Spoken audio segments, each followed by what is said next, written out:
नमस्ते, मैं हूं किशोर अजवाणी और अब आज का न्यूज रैप। राम मंदिर में हुई दान चोरी के मामले में अयोध्या पुलिस ने चंपत राय और अनिल मिश्रा से पूछताछ की। सूत्रों के मुताबिक पुलिस ने दोनों से अलग अलग पूछताछ की। सूत्रों के मुताबिक चंपत राय ने पुलिस को बताया कि उनके साथ विश्वासघात हुआ है और उन्होंने ही चोरी पकड़ने के लिए कैमरे लगवाए थे। राम मंदिर में दान चोरी की जांच कर रही एसआईटी को और 15 दिन की मोहलत मिल गई, जिसके बाद एसआईटी को 15 जुलाई तक जांच रिपोर्ट सरकार को देनी होगी। एसआईटी की शुरुआती रिपोर्ट के आधार पर ही यूपी पुलिस ने मामले में पहली एफआईआर दर्ज की थी। समाजवादी पार्टी के राष्ट्रीय महासचिव रामगोपाल यादव ने दान चोरी घोटाले पर बड़ा बयान देते हुए उसे करीब 20,000 करोड़ रुपए से ज्यादा का घोटाला बताया। बड़े बड़े लोग शामिल हैं और कम से कम 20,000 करोड़ रुपए का घपला है, 20,000 करोड़ रुपए का।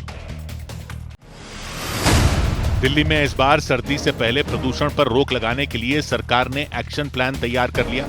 नवंबर, दिसंबर और जनवरी के महीनों में दिल्ली के बाहर की गाड़ियों को दिल्ली में एंट्री नहीं मिलेगी। हालांकि सीएनजी और इलेक्ट्रिक गाड़ियों को छूट दी जाएगी। इसके साथ ही 50% निजी और सरकारी कर्मचारी वर्क फ्रॉम होम यानी घर से काम करेंगे। दिल्ली के जहांगीरपुरी इलाके में पुलिस ने अवैध तरीके से रहने के आरोप में बांग्लादेश के 2 नागरिकों को गिरफ्तार करने का दावा किया। पुलिस ने उनसे बांग्लादेशी पहचान से जुड़े दस्तावेज जब्त करने का दावा किया और पुलिस के मुताबिक वो चोरी छिपे भारतीय नागरिक बनकर वहां पर रह रहे थे। बिहार के भोजपुर में हुए भरत तिवारी एनकाउंटर केस में नामजद आरोपी डीएसपी राजेश कुमार शर्मा को नई पोस्टिंग दे दी गई। उन्हें मद्य निषेध विभाग में तैनात कर दिया गया। भरत तिवारी एनकाउंटर केस में मुकदमा दर्ज होने के बाद उन्हें पद से हटा दिया गया था। दिल्ली हाईकोर्ट में फिल्म काला हिरण द बैटल फॉर लेगेसी के खिलाफ दायर याचिका पर सुनवाई टल गई। एक्टर सलमान खान ने फिल्म के प्रमोशन और रिलीज पर रोक लगाने की मांग को लेकर याचिका दायर की थी। मामले में अगली सुनवाई 6 जुलाई को होगी। चंडीगढ़ में कई स्कूलों को ईमेल भेजकर बम से उड़ाने की धमकी दी गई। पुलिस, बम निरोधक दस्ता और डॉग स्क्वाड की टीम ने अलग अलग स्कूलों में जाकर तलाशी ली। पुलिस के मुताबिक तलाशी के दौरान किसी भी स्कूल से कोई संदिग्ध सामान बरामद नहीं हुआ। ग्वालियर की एमपी एमएलए कोर्ट ने एमपी कांग्रेस के अध्यक्ष जीतू पटवारी के खिलाफ गिरफ्तारी का वारंट जारी कर दिया। 2024 के लोकसभा चुनाव में बीएसपी उम्मीदवार ने जीतू पटवारी के खिलाफ गलत बयानी का आरोप लगाते हुए केस दर्ज कराया था। कई बार समन्स जारी होने के बाद भी जीतू पटवारी कोर्ट नहीं पहुंचे थे, जिसके बाद कोर्ट ने वारंट जारी कर दिया। तमिलनाडु सरकार ने मद्रास हाईकोर्ट के गो हत्या पर पूर्ण प्रतिबंध लगाने वाले फैसले को सुप्रीम कोर्ट में चुनौती दी। मद्रास हाईकोर्ट ने 27 मई को गायों और बछड़ों की हत्या पर पूर्ण प्रतिबंध लगाने का आदेश दिया था। कोर्ट ने राज्य सरकार को इस आदेश को सख्ती से लागू करने के आदेश दिए थे। शिवसेना यूबीटी छोड़कर शिंदे गुट का दामन थामने वाले सचिन अहीर को महाराष्ट्र विधान परिषद का उपसभापति चुन लिया गया। आदित्य ठाकरे के करीबी माने जाने वाले सचिन अहीर एक रोज पहले शिवसेना के शिंदे गुट में शामिल हो गए थे। राजस्थान के दौसा में ट्रक और बस में हुई टक्कर के बाद बस में आग लगने से 8 लोगों की मौत हो गई और 22 लोग घायल हो गए।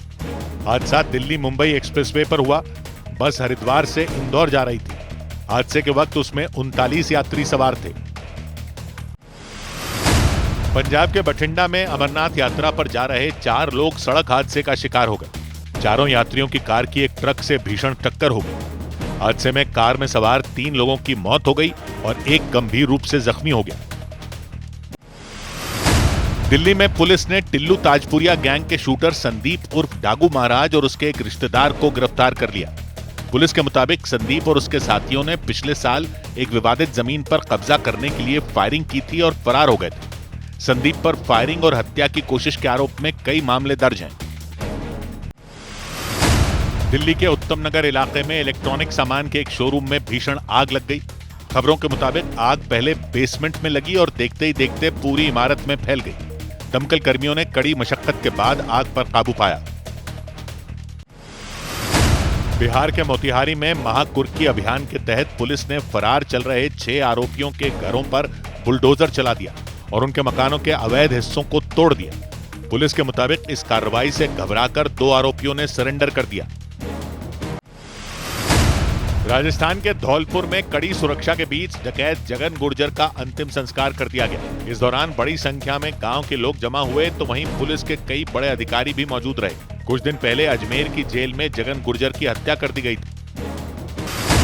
पंजाब के अमृतसर में पुलिस ने हथियारों की तस्करी के आरोप में 2 लोगों को गिरफ्तार करने का दावा किया। पुलिस के मुताबिक दोनों आरोपी विदेशों में बैठे हथियार तस्करों के संपर्क में थे। पुलिस ने उनके पास से हथियार और गोलियां मिलने का भी दावा किया। मुंबई और उसके आसपास के जिलों में हो रही लगातार बारिश के बाद मौसम विभाग ने चेतावनी जारी कर दी। मौसम विभाग ने आशंका जताई कि अगले 3 दिन मुंबई में भारी से बहुत भारी बारिश हो सकती है। जम्मू कश्मीर के डोडा में भारी बारिश के बीच बादल फटने से अचानक बाढ़ आ गई और कई रास्ते ठप हो गए। वहां सड़कों पर मलबा जमा हो गया और सड़क से गुजर रही कई गाड़ियां मलबे में दब गईं। देहरादून में भारी बारिश की वजह से सड़कों पर पानी भर गया। सड़क पर पानी भरने की वजह से स्कूल और ऑफिस जाने वाले लोगों को खासी दिक्कतें हुई और कई जगहों पर ट्रैफिक जाम भी लग गया। हिमाचल प्रदेश के चंबा में हुई भारी बारिश ने कई गांवों में तबाही मचा दी। पहाड़ों से गिरा मलबा लोगों के घरों में घुस गया और घरों में रखा सामान मलबे के नीचे दब गया। गुजरात के अहमदाबाद में सुभाष ब्रिज के 3 बड़े हिस्सों को गिराने का काम पूरा कर लिया गया। पिछले साल ब्रिज में दरारें पड़ने की वजह से उसे ध्वस्त किए जाने का फैसला लिया गया था। गुजरात के बनासकांठा में पुलिस ने जब्त की गई 1.5 करोड़ से ज्यादा कीमत की शराब को नष्ट कर दिया। भारी मात्रा में शराब की पेटियों को जमीन पर रखा गया और उन पर रोड रोलर चला दिया गया। अफगानिस्तान में पाकिस्तान की एयर स्ट्राइक के बाद अफगानिस्तान की फौज ने भी पलटवार किया। अफगानिस्तान ने पाकिस्तान के बलूचिस्तान और खैबर पख्तूनख्वा प्रांत में एयर स्ट्राइक कर दी। अफगानिस्तान ने इन हमलों में आतंकी संगठन ISIS के कई ठिकानों को तबाह करने का दावा किया। रूस ने पाकिस्तान और अफगानिस्तान के बीच जारी तनाव को बातचीत के जरिए खत्म करने की अपील की। अफगानिस्तान के मीडिया के मुताबिक रूस के विदेश मंत्रालय ने चिंता जताई कि हमलों की वजह से दोनों देशों में रहने वाले लोगों को भारी नुकसान उठाना पड़ रहा है। ICC की रैंकिंग में भारतीय विकेटकीपर और बल्लेबाज ईशान किशन T20 मैचों में दुनिया के नंबर 1 बल्लेबाज बन गए। उन्होंने टीम इंडिया के ही अभिषेक शर्मा को पछाड़कर ये रैंक हासिल की। केंद्र सरकार ने 19 किलो वाले कमर्शियल LPG सिलेंडर की कीमत 183 रुपए 50 पैसे कम कर दी। कीमत घटने के बाद कमर्शियल सिलेंडर अब 2,930 रुपए में मिलेगा। हालांकि 14 किलो वाले घरेलू गैस सिलेंडर की कीमत में कोई बदलाव नहीं किया गया।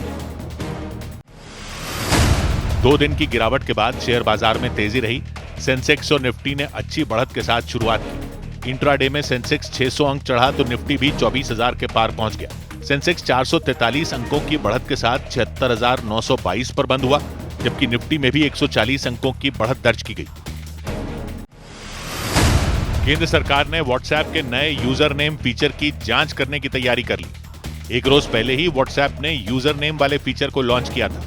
इसकी मदद से लोग अपना मोबाइल नंबर बताए बिना भी किसी दूसरे यूजर से बात कर सकेंगे, लेकिन सरकार ने आशंका जताई कि इससे ऑनलाइन फ्रॉड और फर्जी पहचान के मामले बढ़ सकते हैं।